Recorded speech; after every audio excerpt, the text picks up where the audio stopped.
Online technology news हासिल करने के लिए सब्सक्राइब के बटन पर क्लिक करें और बेल आइकॉन प्रेस करें। शुक्रिया।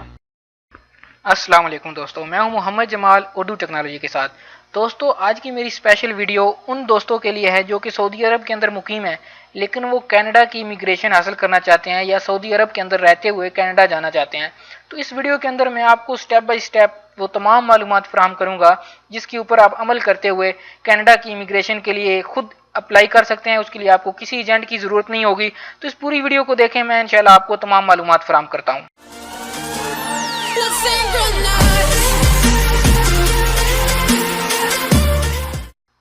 जी तो दोस्तों, अब मैं आपको वो तरीकाकार बताने लगा हूँ जिसकी मदद से आप सऊदी अरब के अंदर रहते हुए कनाडा की एम्बेसी के अंदर खुद जाकर अपने डॉक्यूमेंट्स जमा करवा के कनाडा की इमिग्रेशन के लिए अप्लाई कर सकते हैं और कनाडा का जो वर्क वीज़ा है उसके लिए भी अप्लाई कर सकते हैं। इसके अलावा चाहे आप विजिट वीज़ा लेना चाहें तो उसके लिए भी अप्लाई कर सकते हैं, या फैमिली के लिए अप्लाई करना चाहें तो उसके लिए भी अप्लाई कर सकते हैं।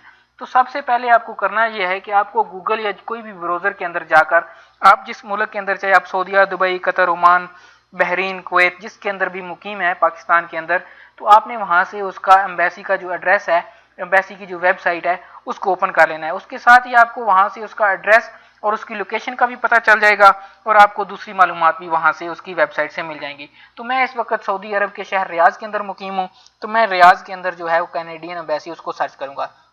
उसका तरीकाकार यह है कि आप लिखेंगे कनाडा या कैनेडियन एम्बेसी रियाद, तो आपने ये लिख के इसको एंटर कर देना है। तो आपके पास एक पेज ओपन हो जाएगा। यहाँ पे आप देखें कि embassy of Canada to Saudi Arabia in Riyadh, इसका जो ऑप्शन है वो आपके पास ओपन हो गया है। तो आपने इसके ऊपर क्लिक करके इसको ओपन कर लेना है। इसके अलावा आप देख सकते हैं, यहाँ पे मैं आपको दिखाता हूँ, ये जो मैप्स हैं गूगल मैप्स भी ये आपको भी दिखा रहे हैं, इसकी डायरेक्शन भी आपको दे रहे हैं एम्बेसी ऑफ कनाडा की, कि आपकी ये जो है कनाडा की एम्बेसी की लोकेशन है। तो आपने यहाँ से इसकी लोकेशन को भी देख लेना है अगर आपको समझ नहीं आती। उसके बाद आपने एम्बेसी की वेबसाइट को ओपन कर लेना है।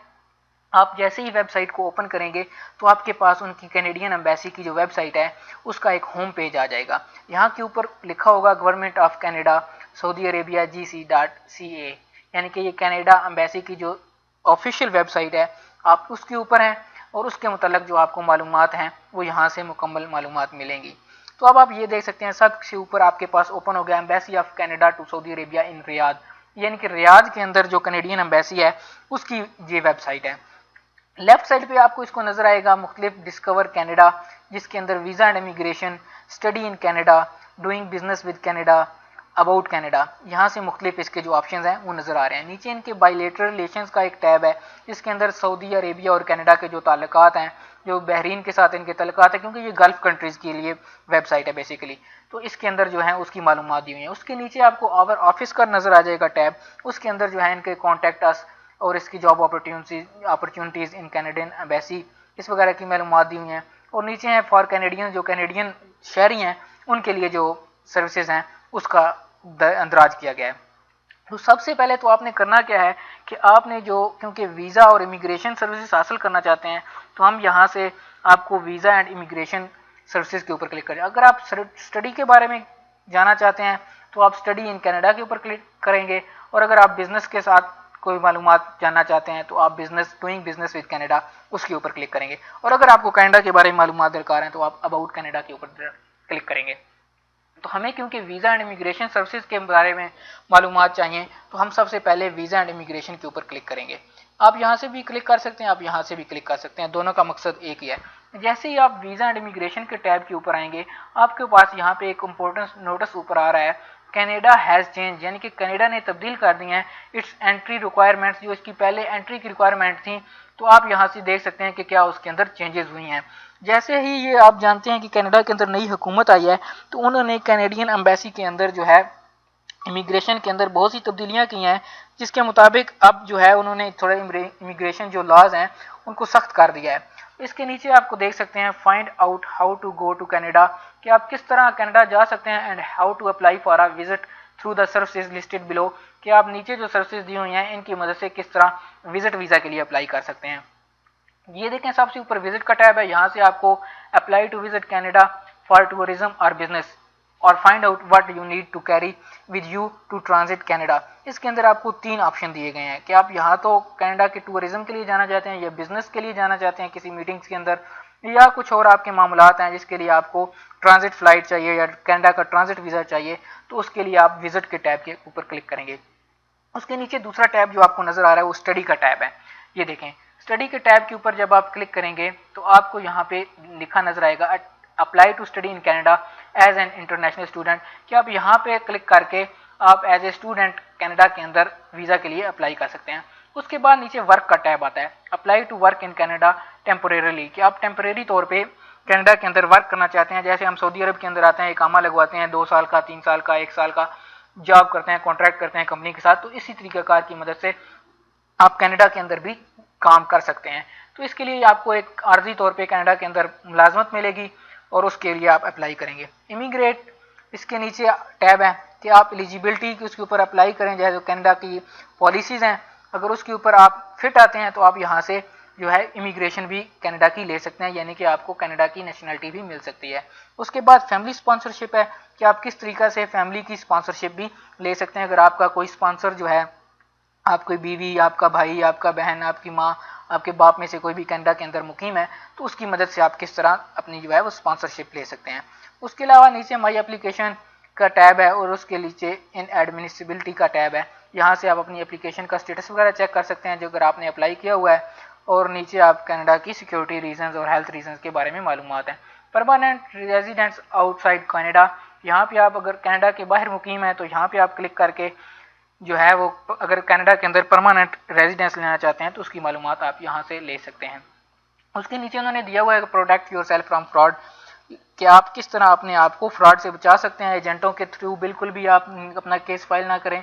सबसे जो लीगल तरीका है वो ये है कि आप अपना पासपोर्ट खुद कैनेडियन एम्बेसी के अंदर लेकर जाएं।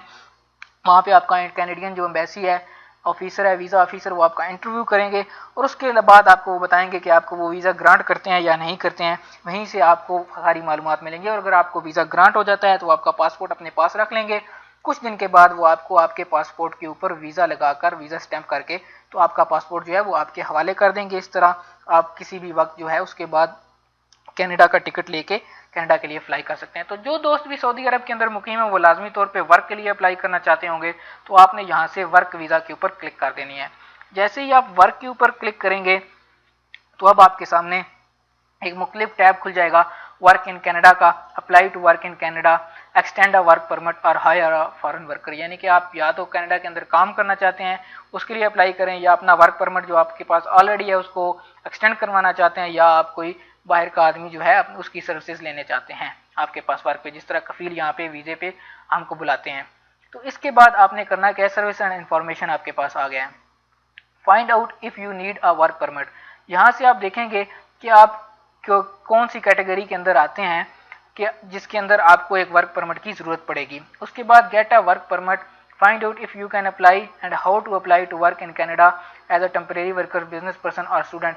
इसके अंदर क्लिक करके आपको मालूमात मिलेंगी कि आप किस तरह अप्लाई कर सकते हैं कनाडा के अंदर, या टेम्परेरी वर्कर के तौर पर, या बिजनेस पर्सन या स्टूडेंट के तौर पर। नीचे extend to your work permit, travel and work in Canada as youth, इस तरह के नीचे कैटेगरीज हैं मुख्तलिफ, तो आपने इनके ऊपर क्लिक करके तो इसके बारे में मालूमात ले सकते हैं। हमने देखना है कि जो है फाइंड आउट वर्क परमिट, कि आप किस तरह एक वर्क परमिट को है उसको हासिल कर सकते हैं। तो हम इसके ऊपर क्लिक करेंगे find out if you need a work permit.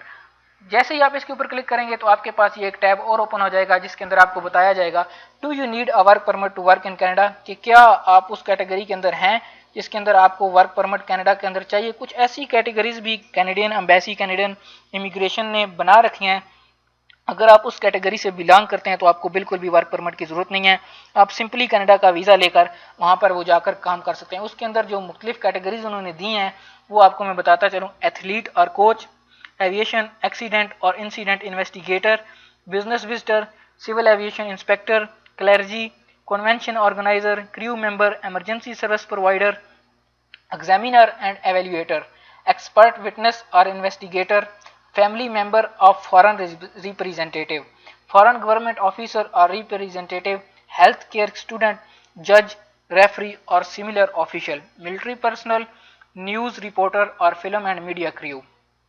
producer or staff member working on advertisement, performing artist, public speaker, short term highly skilled worker, short term researcher, student working off campus, student working on campus। ये सारी categories हैं जिनके लिए आपको work permit की ज़रूरत नहीं है। अगर आप इस कैटेगरी के अंदर आते हैं तो आप डायरेक्टली कनाडा का वीज़ा लेकर उसके अंदर जाकर काम कर सकते हैं। लेकिन अगर आपका पेशा जो है, आपका जो प्रोफेशन है, आपका जो मेन है वो इन कैटेगरीज के अंदर नहीं है, तो आपने नीचे क्लिक करना है my job is not in the list. आप जैसे ही इसके ऊपर क्लिक करेंगे उसके बाद आपने सबमिट के ऊपर क्लिक कर देना है। आप सबमिट के ऊपर क्लिक करेंगे तो अब आप वो एक टैब दिखाएगा if your job is not on the list, यानी कि अगर आपकी जॉब जो है वो इस ऊपर वाली लिस्ट के अंदर नहीं है, you need a work permit, तो आपको एक वर्क परमिट चाहिए। आप वर्क परमिट के बगैर कनाडा के अंदर काम नहीं कर सकते हैं। तो इसके लिए एलिजिबिलिटी आपने चेक करनी है, तो आप यहाँ पे क्लिक करेंगे eligible for a work permit. क्या आया कि आप उसके लिए एलिजिबल भी हैं या नहीं है, कैनेडियन जो इमिग्रेशन लॉज हैं उसके मुताबिक। Find out if you are eligible to work in Canada, कि देखें अगर आप कनाडा के अंदर वर्क करने के लिए एलिजिबल हैं या नहीं है। वेदर और not you are eligible for a work permit depends on few things, कि ये चंद चीज़ों पर डिपेंड करता है कि आप कनाडा के अंदर वर्क परमिट ले सकते हैं या नहीं। Including where you plan to apply, कि आप किस जगह पे अप्लाई करना चाहते हैं फॉर योर वर्क परमिट, अपने वर्क परमिट के लिए। जो इसके लिए जनरल एलिजिबिलिटी रिक्वायरमेंट्स हैं उसके अंदर है no matter where you apply you must, किसकी कोई हद नहीं है कि आप किसी भी जगह पे रह के अप्लाई कर दें, लेकिन आपको ज़रूरी तौर पे आपके अंदर ये जो है उन्होंने एक पैराग्राफ डिफाइन किया हुआ है कि ये रिक्वायरमेंट्स आपकी लाजम इनके ऊपर पूरा उतरना चाहिए। Prove to an officer that you will leave Canada when your work permit expires, कि आपने वीज़ा ऑफिसर को इस बात पे कायल करना है कि जैसे ही आपका वर्क परमिट जो है वो एक्सपायर होगा तो आप कनाडा को छोड़ देंगे, कनाडा से वापस आ जाएंगे, आप वहाँ पे ओवर स्टे नहीं करेंगे। आपने ये चीज़ इंटरव्यू के अंदर वीज़ा ऑफिसर के सामने साबित करनी है। Show that you have enough money to take care of yourself, कि आपके पास काफ़ी रकम होनी चाहिए जिसकी आप अपनी भी केयर कर सकें, and your family members during your stay in Canada, कि जब आप कनाडा के अंदर मुकीम है तो उसकी मदद से आपके फैमिली को कोई मसला नहीं हो, आपको कोई मसला नहीं हो खाने पीने का, रिहाइश का, आपके पास इतने पैसे होने चाहिए। मेरे ख्याल के अंदर जो सऊदी के आपके तकरीबन 15-16 हज़ार रियाल और 5 से 6 हज़ार डॉलर जो हैं वो आपके अकाउंट के अंदर होने चाहिए, जिसकी मदद से आप को वो अगर बैंक स्टेटमेंट मांगते हैं तो वो उसके लिए बहुत है, आप उस स्टेटमेंट के ऊपर अप्लाई कर सकते हैं। Obey the law and have no record of criminal activity, आपके जो है वो कानून के पाबंद होंगे और आपकी जो गुज़श्ता लाइफ है उसके लिए आपकी कोई कानूनी जो है उसके अंदर आप इन्वॉल्व नहीं होंगे किसी भी क्रिमिनल एक्टिविटी के अंदर। इसके लिए हो सकता है आपके पास जो कैनेडियन इमिग्रेशन ऑफिसर्स हैं वो आपका पुलिस क्लियरेंस सर्टिफिकेट भी मांग लें, जो कि आपको पुलिस के डिपार्टमेंट से मिलता है, अपने मुल्क के या जिस मुल्क के अंदर आप स्टे कर रहे हैं वहाँ से आपको बनवाना पड़ता है। Not be a danger to Canada security, कि आप कनाडा की जो सिक्योरिटी है, जो उसके मामलात हैं, दाखिली मामलात हैं, उसके लिए कोई ख़तरा नहीं है, आपने इस बात को भी साबित करना है। Be in good health and have a medical exam if needed, आपकी सेहत जो है वो अच्छी होनी चाहिए, आप कोई भी जो बीमारी है उसके अंदर आप मुब्तला नहीं हो जिसकी मदद से वो बीमारी आप दूसरे लोगों के अंदर भी ट्रांसफ़र करें, तो हो सकता है वो आपका जो है मेडिकल एक टेस्ट भी लें, उसका एग्जामिनेशन भी आपका करें। Not plan to work for employer listed with the status ineligible, आप किसी भी ऐसे एम्प्लॉयर के पास काम नहीं करेंगे जिसको कैनेडियन हुकूमत ने काम करने से मना कर रखा हो। Not to plan an employer who an a regular basis offers striptease, erotic dance, escort services और एरोटिक मसाज, जो इस किस्म की मसाज की जो इस तरह की गैर कानूनी या गैर अखलाकी एक्टिविटीज़ हैं उस एम्प्लॉयर के पास भी आप काम नहीं कर सकते हैं। Give the officer any other documents they ask for to prove you can enter the country, अगर ऑफिसर इसके अलावा आपके से कोई डॉक्यूमेंट्स मांगता है तो आपने वो डॉक्यूमेंट्स जो हैं वो कैनेडियन इमिग्रेशन ऑफिसर को प्रोवाइड करने हैं, ये आपके ऊपर लाजम है। अगर आप उसके अंदर फेल हो जाते हैं तो वो आपका वीज़ा जो है उसको ग्रांट नहीं करेंगे। Global skills strategy applicants, you can only benefit from 2-week application processing if you apply from outside of Canada। तो इसके अंदर ये सारी जो जनरल एलिजिबिलिटी रिक्वायरमेंट्स हैं इनके ऊपर आपका पूरा उतरना बहुत ज़रूरी है। इसके अलावा आप जो है वो कनाडा के लिए अप्लाई नहीं कर सकते हैं। उसके अलावा आपके पास जब आप सऊदी से के अंदर रहते हुए कनाडा की एम्बेसी के अंदर वीज़ा के लिए अप्लाई करेंगे तो आपका इकामा, आपका पासपोर्ट वैलिड इकामा जो एक्सपायर ना हुआ हो, वैलिड इकामा और वो पासपोर्ट जिसकी कम अज़ कम 6 महीने एक्सपायरी डेट अभी बाकी हो, मेडिकल इंश्योरेंस आपके पास होनी चाहिए, मेडिकल इंश्योरेंस का जो कार्ड होता है वो आपके पास होना चाहिए। वो पूछेगा कि आप कनाडा क्यों जाना चाहते हैं, तो आपने उसको बताएं कि आप क्यों जाना चाहते हैं वहाँ पे। आप काम के लिए जाना चाहते हैं, मैं इतने साल से सऊदी अरब के अंदर काम कर रहा हूँ, मेरा इतना एक्सपीरियंस है इस फील्ड के अंदर, आपने उसको अपनी बातों के अंदर कायल करना है। और दूसरी बात मैं आपको बताता चलूँ कि जो साइक हैं, जो ड्राइवर हैं, खसूसन जो साइक ट्रेला वगैरह, जो साइक अमूमी है, साइक खास नहीं, साइक अमूमी जो हैं उनको जो वीज़ा है वो, और हैवी मशीनरी के जो ऑपरेटर्स हैं उनको जो वीज़ा है वो नरम रियायत के ऊपर आसानी के साथ ग्रांट हो जाता है। तो आपने इस चीज़ को भी ख्याल रखना है कि अगर आप साइक हैं तो आप उस तरीक़ाकार से अप्लाई करें, तो इंशाल्लाह बहुत से चांसेस हैं कि आपको जो वीज़ा है वो कनेडियन एम्बेसी की तरफ से ग्रांट हो जाएगा। उसके अलावा आप ये देखें, मैंने आपको जो पहले तरीक़ाकार के अंदर बताया था, पहले पेज के ऊपर जहाँ से कनेडियन एम्बेसी की आपने वेबसाइट खोली थी, यहाँ पे इनका पूरा एड्रेस दिया हुआ है। इस एड्रेस को आपने अपने पास नोट कर लेना है। अगर आपको कोई भी मसला आता है तो आप यहाँ से जो इसकी एम्बेसी है उसके साथ कांटेक्ट कर सकते हैं। यहाँ पे ये देखें, street address embassy of Canada, diplomatic quarter, Riyadh, Saudi Arabia, यानी कि एम्बेसी ऑफ कनाडा जो सफारात है, ये सफारात उसके अंदर कनेडियन एम्बेसी है रियाद सऊदी अरेबिया के अंदर। इसका जो पोस्टल एड्रेस है वो भी दिया हुआ है, embassy of Canada, PO box 94321 Riyadh 11693 Saudi Arabia. नीचे इनका टेलीफोन नंबर भी दिया हुआ है 00966114882288। फैक्स नंबर भी है इनका, ईमेल भी है। और नीचे इन्होंने अपने जो इनके वर्किंग आवर्स हैं उसकी तफसील भी दी हुई है कि संडे टू थर्सडे इनका जो वर्किंग होती है 8 बजे सुबह से लेकर शाम 4 बजे तक। उसके अलावा नीचे इन्होंने जो 2017 के अंदर इनकी छुट्टियों का शेड्यूल है, एम्बेसी जिस दिन बंद रहेगी उसका भी पूरा शेड्यूल यहाँ पे दिया हुआ है। आप कोशिश करें कि किसी ऐसी तारीख की अपॉइंटमेंट ना लें जो कि इन तारीख के अंदर आती है। उमूमन वो उसकी वेबसाइट के ऊपर ऐसी आप तारीख की अपॉइंटमेंट ले भी नहीं सकते हैं, लेकिन आपने फिर भी ख्याल रखना है कि किसी ऐसे दिन की अपॉइंटमेंट ना हो जाए जिस दिन एम्बेसी बंद होगी। तो आपने यहाँ से contact the visa section directly email के ज़रिए भी कॉन्टैक्ट कर सकते हैं, कॉल के ज़रिए भी कॉन्टैक्ट कर सकते हैं, और दूसरे मामलात भी यहाँ से आप दे सकते हैं। उसके अलावा आपने करना यह है कि अपॉइंटमेंट लेने के बाद अपने सारे डॉक्यूमेंट्स रेडी रखने हैं। वो आपको इंटरव्यू की एक डेट देंगे, उस इंटरव्यू की डेट के ऊपर आपने वेल ड्रेस होके कैनेडियन एम्बेसी में कैनेडियन वीज़ा ऑफिसर के सामने पेश होना है। वो आपसे कुछ सवालात करेंगे और आपको उसी वक्त बता देंगे कि आपको वो वीज़ा ग्रांट करते हैं या नहीं करते हैं, या हो सकता है 1-2 दिन का टाइम के बाद आपको वो बाई ईमेल या बाई पोस्ट आपको बता दें कि आपका वीज़ा ग्रांट हो गया या नहीं हो गया। अगर आपका वीज़ा ग्रांट हो गया है तो वो आपका पासपोर्ट अपने पास रख लेंगे और 2-3 दिन के बाद आपको जो वीज़ा है वो स्टैम्प करके पासपोर्ट जो है उसके लिए कॉल करेंगे कि आप एम्बेसी से आकर पासपोर्ट को अपने को पिक कर लें। तो दोस्तों ये थी आज की मालूमात जो मैं आपके साथ शेयर करना चाह रहा था, ताकि मेरे भाई जो सऊदी अरब के अंदर मुकीम है वो कनाडा की इमिग्रेशन के लिए अप्लाई कर सकें और इससे फ़ायदा उठा सकें। दोस्तों अगर ये वीडियो आपको पसंद आई हो तो इसको लाइक और शेयर करना बिल्कुल भी ना भूलें। अगर अभी तक आपने मेरे चैनल उर्दू टेक्नोलॉजी को सब्सक्राइब नहीं किया तो यहाँ सब्सक्राइब के बटन को, नजर आने वाले बटन पर क्लिक करके इसको सब्सक्राइब कर लें, और साथ में आपके एक घंटी का निशान नजर आएगा उसके ऊपर भी क्लिक कर लें। ये बिल्कुल फ्री है, इसके कोई पैसे नहीं लगेंगे, विदाउट चार्जेस है। तो इसके अलावा इसका फ़ायदा ये होगा कि मैं कोई भी जो वीडियो अपलोड करूँगा उसकी नोटिफिकेशन आपको उसी वक्त मौसूल हो जाएगी और आप उस वीडियो से फ़ायदा उठा सकते हैं। बहुत शुक्रिया।